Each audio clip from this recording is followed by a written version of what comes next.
Coming up on today's edition of the Locked On Raiders podcast, it's Thursday. That means it's crossover Thursday. The next team up on the schedule for the Silver and Black, of course, is the Chargers. Daniel Wade, host of Locked On Chargers, will join the show. We'll talk about the biggest storylines. We'll talk about the matchups. We'll talk about the game flow, how it could be won by the Raiders or the Chargers. That's all coming up on today's edition. Plus, we got a few news and notes of the day to get to as well. It's Thursday, December 1st. That's right, baby. It's the first of the month. It's the Locked On Raiders podcast. Let's get it.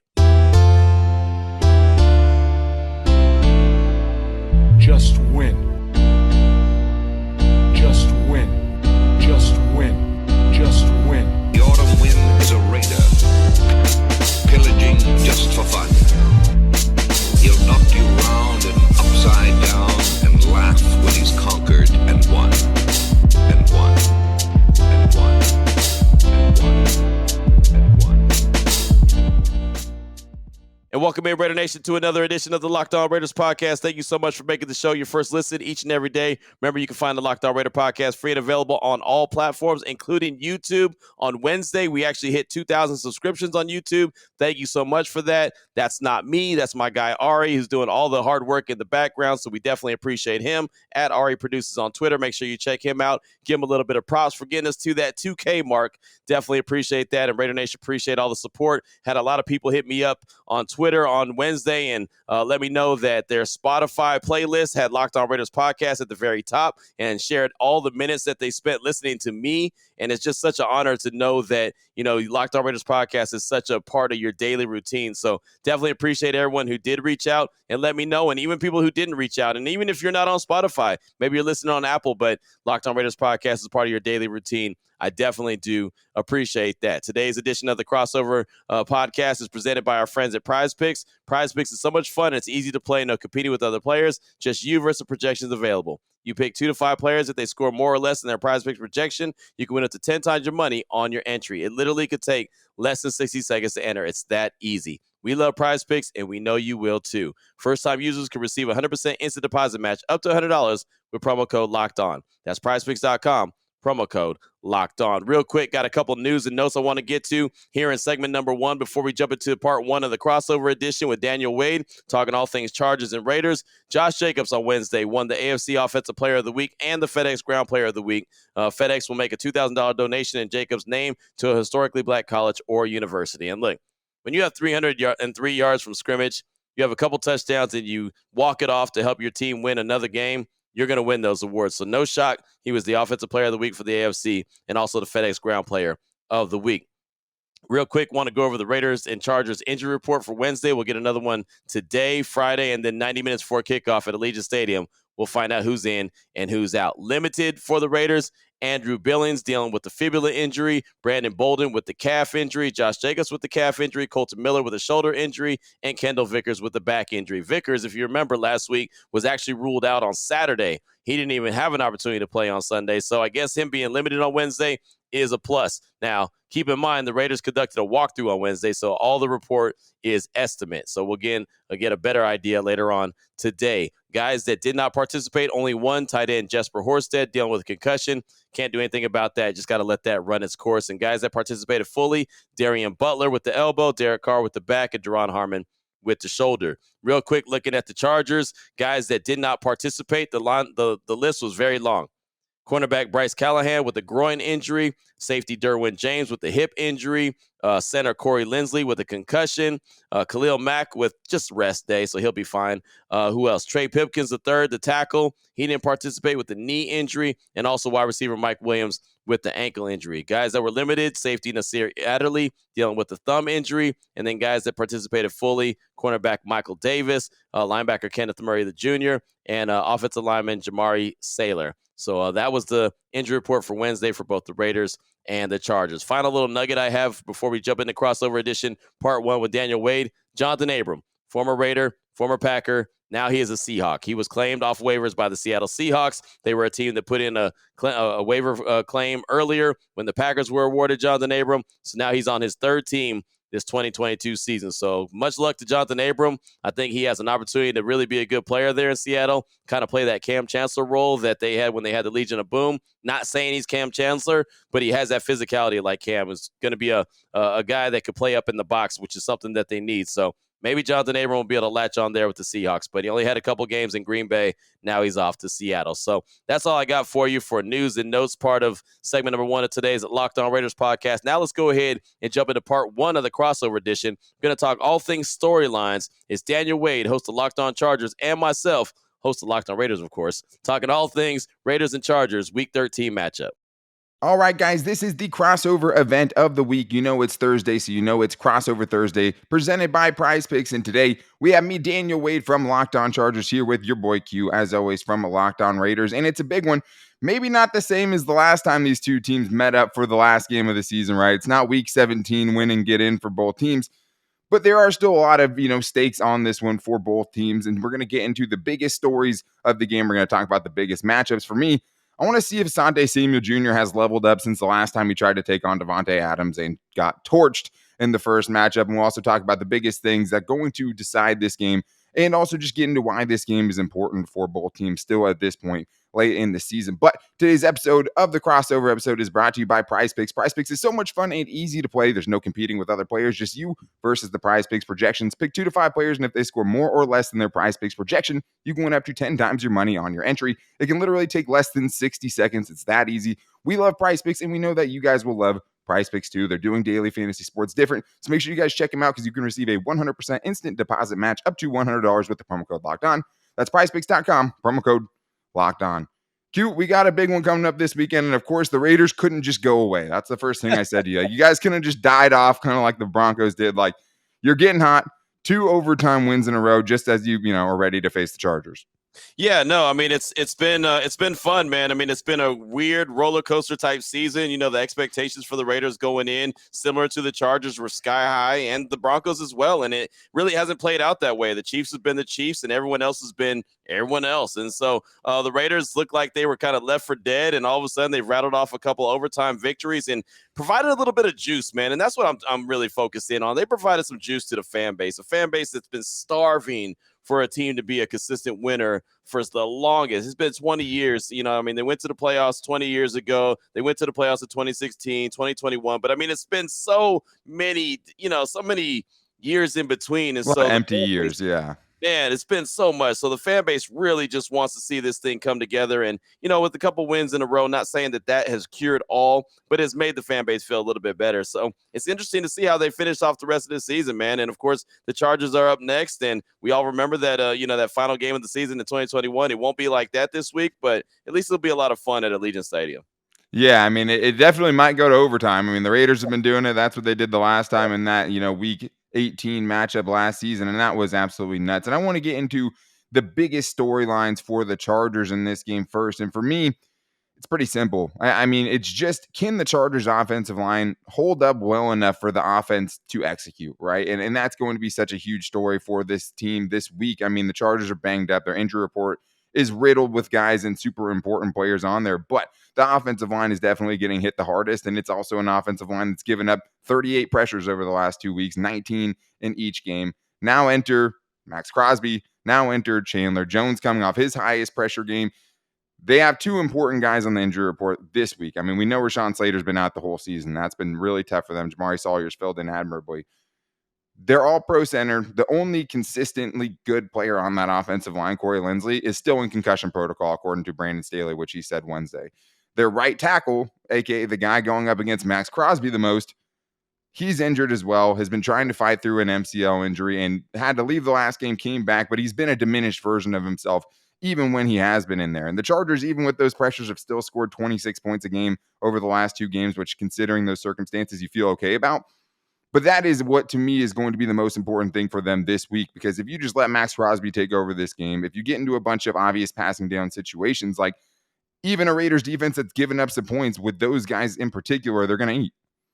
Yeah, no, they really will. And so that's going to be very interesting to see if, what the health situation looks like, and also, how Max Crosby does. And Chandler Jones, the name is great, but the game has not been great this season for the Raiders at all. He's got half a sack. And he's done better as of late as far as, helping get pressure and everything doesn't always show up on the stat sheet, but he's been disappointed as a free agent pickup. But Max Crosby's been fantastic and then some. So it's going to be interesting to see if Max is going to be able to continue to do what he does. I think that's probably probably going to be one of the biggest storylines for the Silver and Black as well, is defensively, because Justin Herbert is so stinking good. And even though, the wide receivers are banged up, and I guess injuries are kind of the story of the Chargers' lives. I mean, it just feels like it's like that every single year. I know it's a little bit better last year, but it seems like they're always riddled with injuries. The defense has got to make plays. They were able to make some plays against Seattle when they needed them the most. Can they continue to do that? The middle of the field, it seems to be open all the time in that Raiders defense.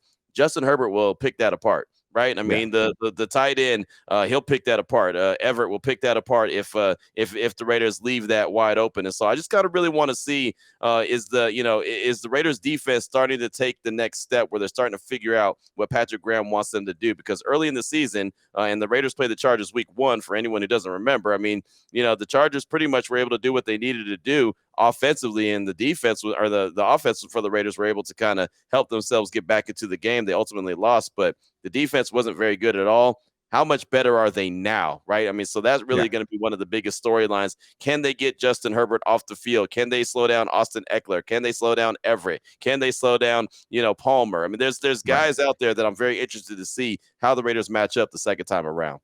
Yeah, and I mean, the thing is, the first time too, the Chargers offense functioned, but it also had Mike Williams, right? And Keenan Allen for at least a half in that game. It also had Rashawn Slater in that game. It also had Corey Linsley in that game. So like, and that's not to make any excuses, right? Because I'm sure the Raiders would love to have Darren Waller right now. I'm sure the Raiders would love to have Hunter Renfrow right now. Like, that's a huge, decimation of a really good trio of guys. I mean, one of the top offensive weapon trios in the league going into this year, for sure. You're missing 2/3 of that. So it's not as if, both teams aren't entering this game a lot differently than the first time.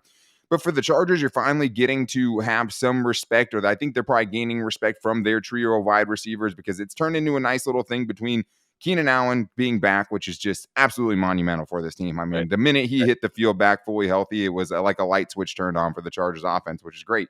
Josh Palmer has really emerged, like 200-yard games in his last 4 games as a 3rd-round pick in 2021. That's been big. And DeAndre Carter's kind of been the glue that's really held this wide receiver core together.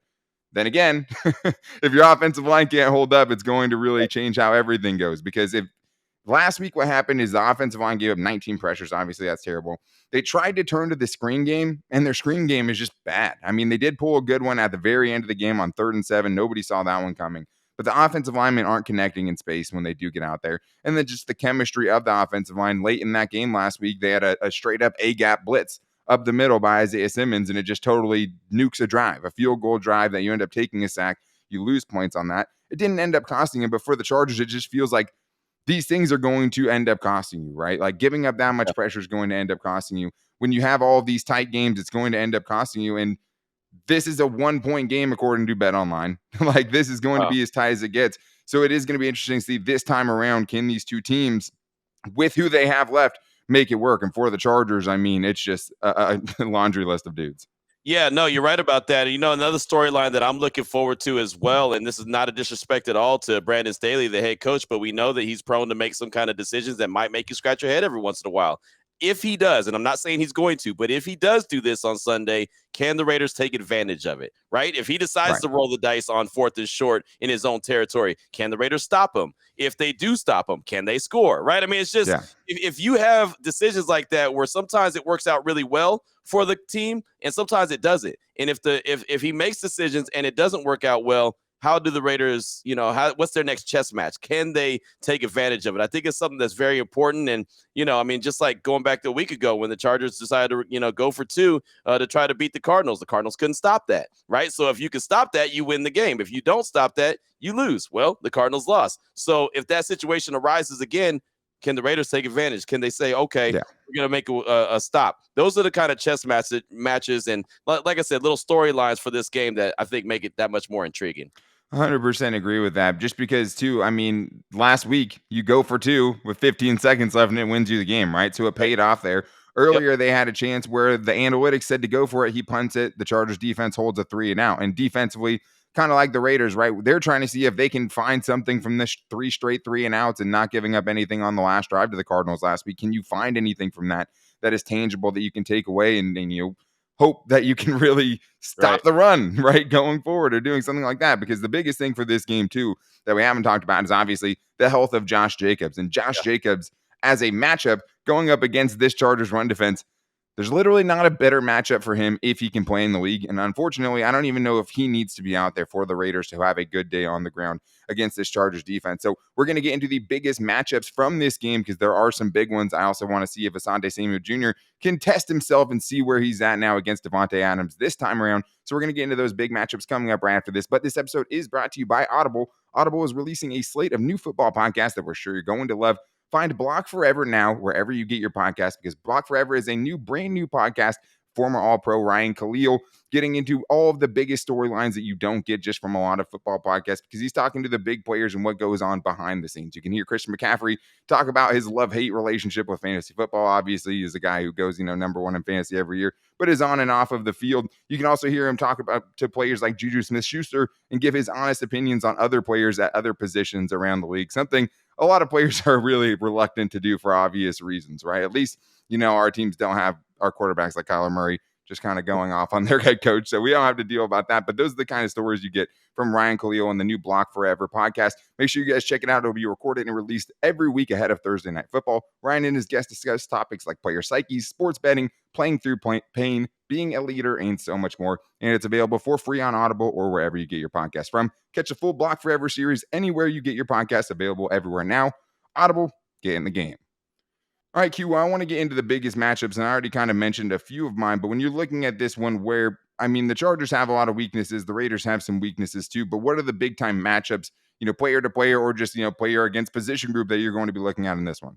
Well, there's two of them that stand out to me, and one's Davante Adams. We know he had a big game week 1 against the Chargers, but he also had Darren Waller and Hunter Renfrow out there. This time He doesn't. So I want to see how the Chargers match up with Davante, how they try to slow him down this time. And, does a guy like Derwin James take him out? Does Asante Samuel try to take him out? Does a collaboration of both of them try to take them out? Because lately it's been the Josh Jacobs and Davante Adams show, right? With no Waller, no Renfrow, there's really not any contribution from anyone else. I know Matt Collins has contributed a little bit. Keelan Cole has contributed a little bit here and there, but it's nothing, substantial. It's really been the Josh Jacobs and Davante Adams show. And I do expect that to be the same thing on Sunday. So I just want to see, now that Derek doesn't have all the different weapons. And I'll tell you this, I actually think it's kind of a blessing in disguise, as weird as this going to sound, especially since the team is only 4-7. I feel like you could take this chance now.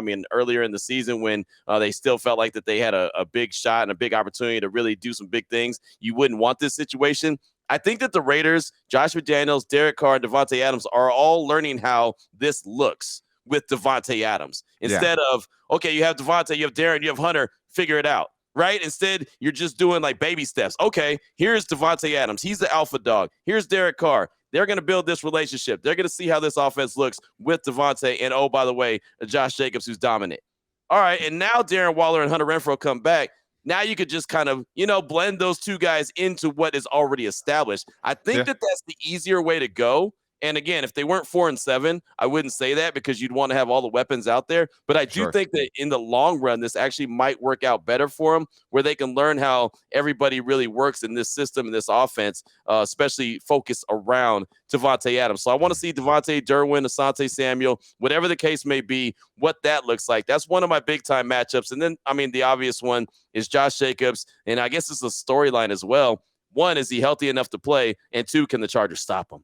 It's that simple. Can the Chargers stop them? They give up 151 yards on the ground per game. So the stats tell you no, but that doesn't mean that they can have one big game. So, butter your bread the way you've been buttering your bread. That's Josh Jacobs and Davante Adams. Those are my two biggest matchups for this game coming up. What about you?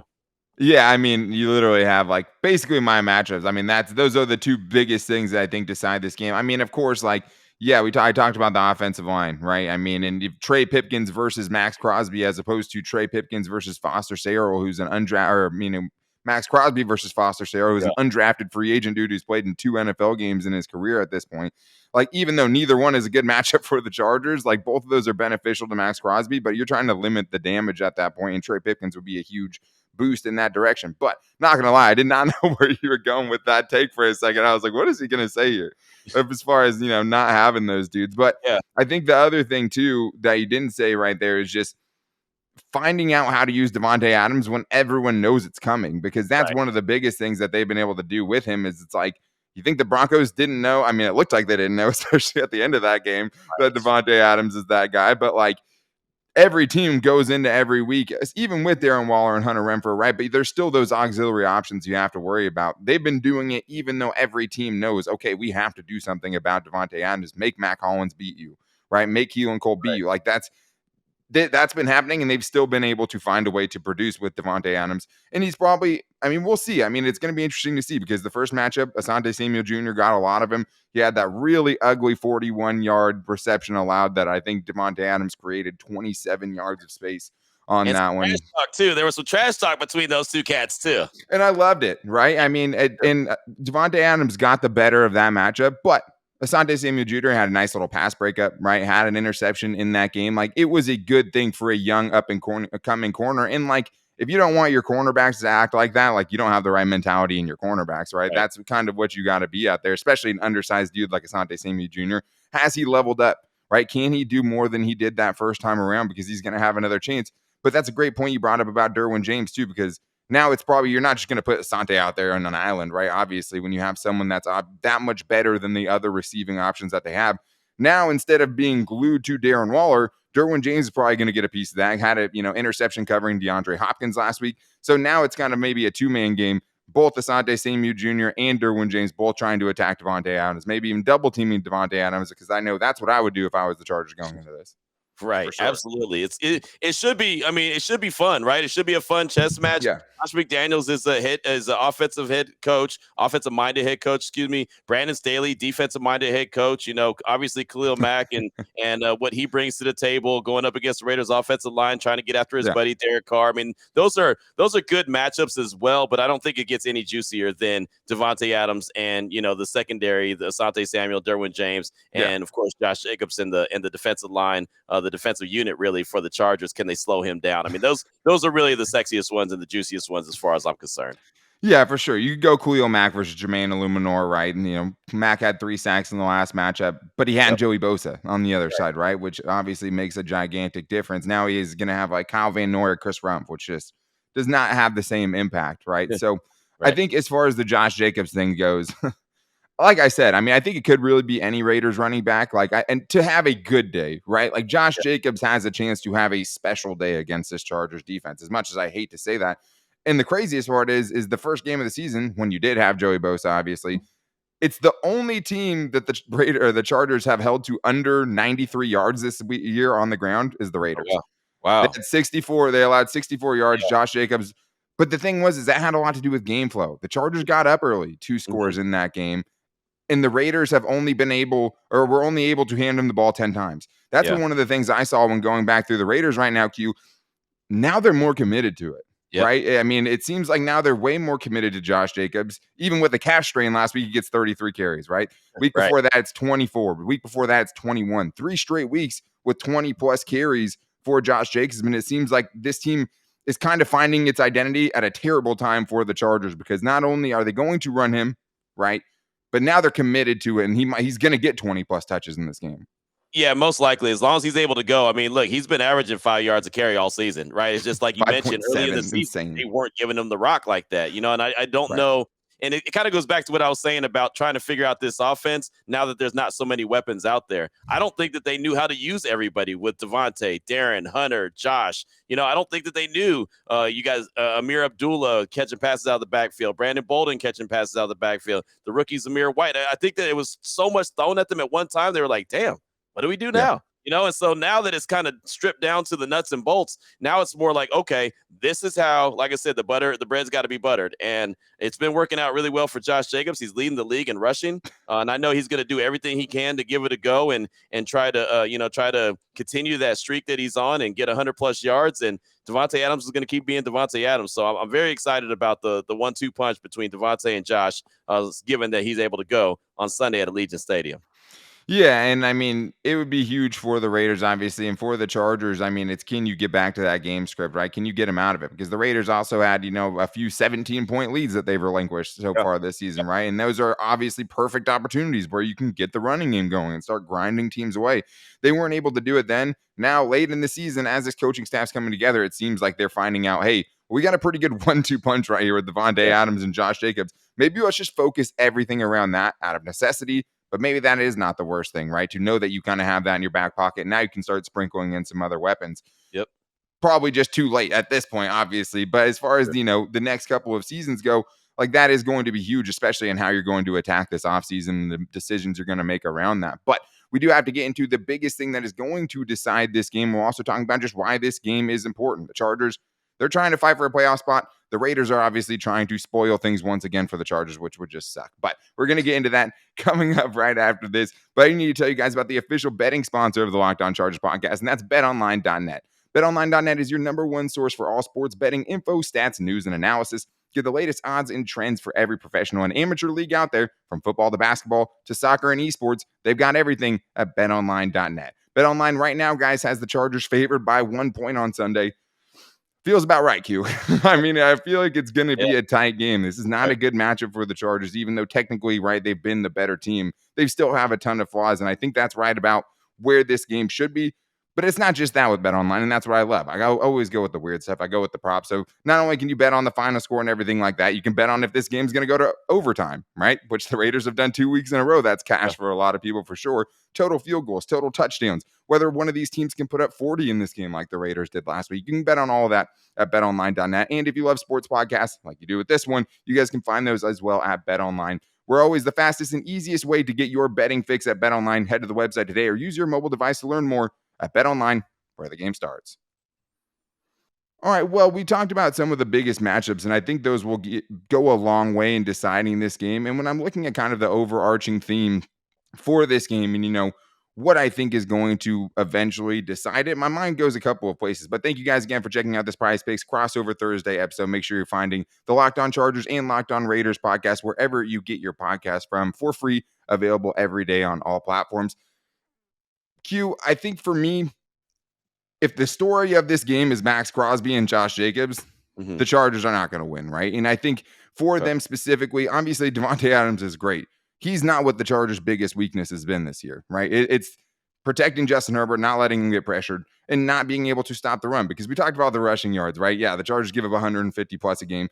That in a vacuum isn't always necessarily telling the full story. But then when you add in the fact that they're also giving on a per carry basis the most up to running backs and just to other teams in general. Yeah, I mean, it pretty much tells the whole story, because the Chargers are just really bad. They cannot get anything going in the running game. James Conner last week was averaging 3.7 yards per carry going into that game. He went 25 for $120. Like that, this is the get right team, and the Raiders don't need any help getting right. If they can make the story of this game, about Justin Herbert being a god, right, as opposed to Max Crosby just totally destroying things for the Chargers offense and Josh Jacobs running all over them, I mean, I think they have a good chance to win.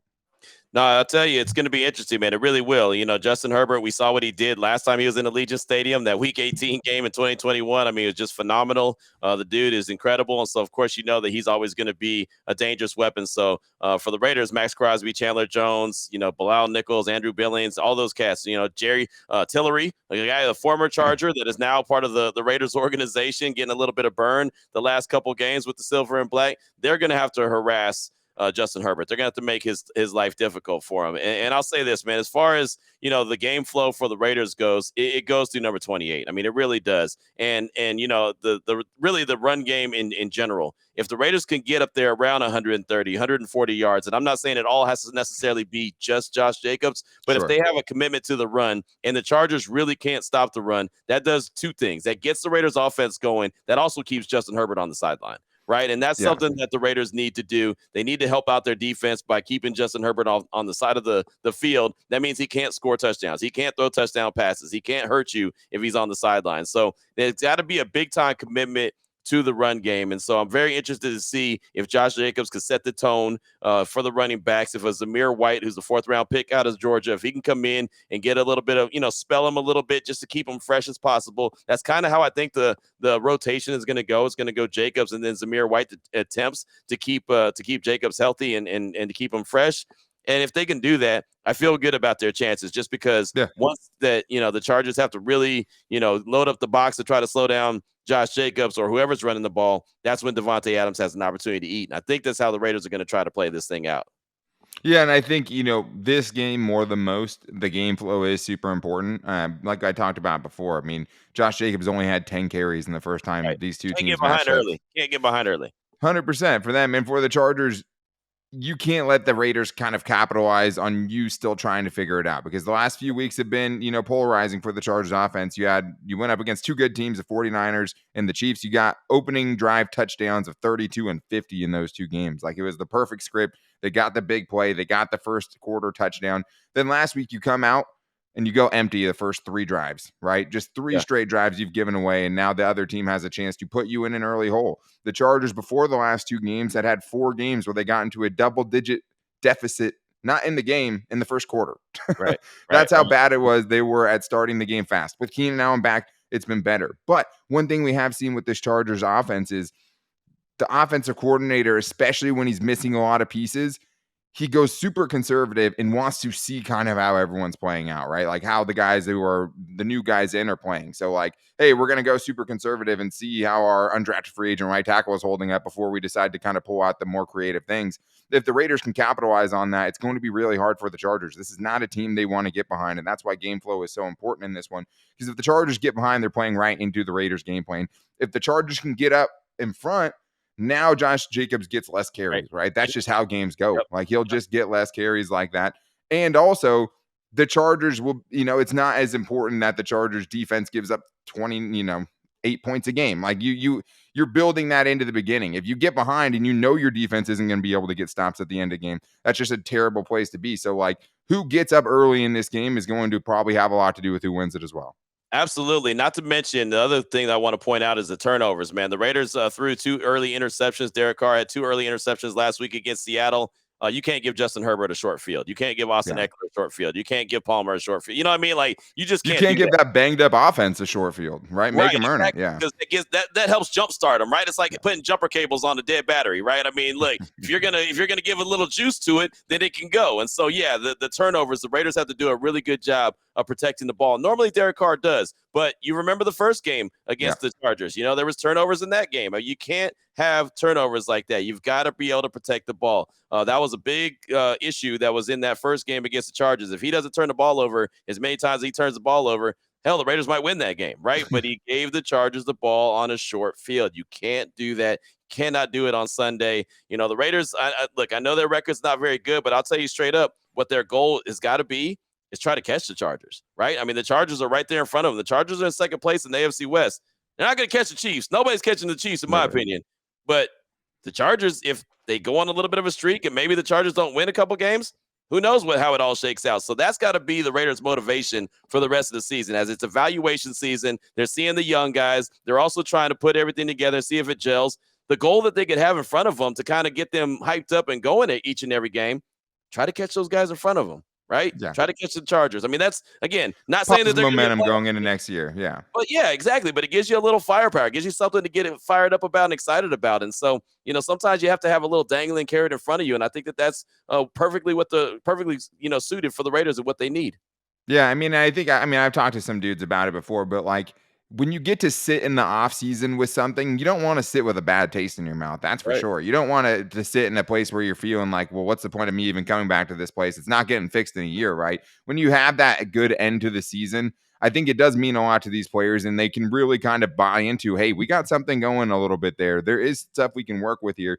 And that is kind of my question about the Raiders at this point. Like, because, I mean, they're at 7 losses, right? Yep. That's what the Chargers are trying to hold off from the most, because I think you have to get 10 wins to make the playoffs here. Theoretically speaking, right, the Raiders could still win out. They could still make it. So is that kind of the incentive for this game? I mean, when they're trying to find reason to buy in, they haven't needed it the last 2 weeks in overtime wins, obviously.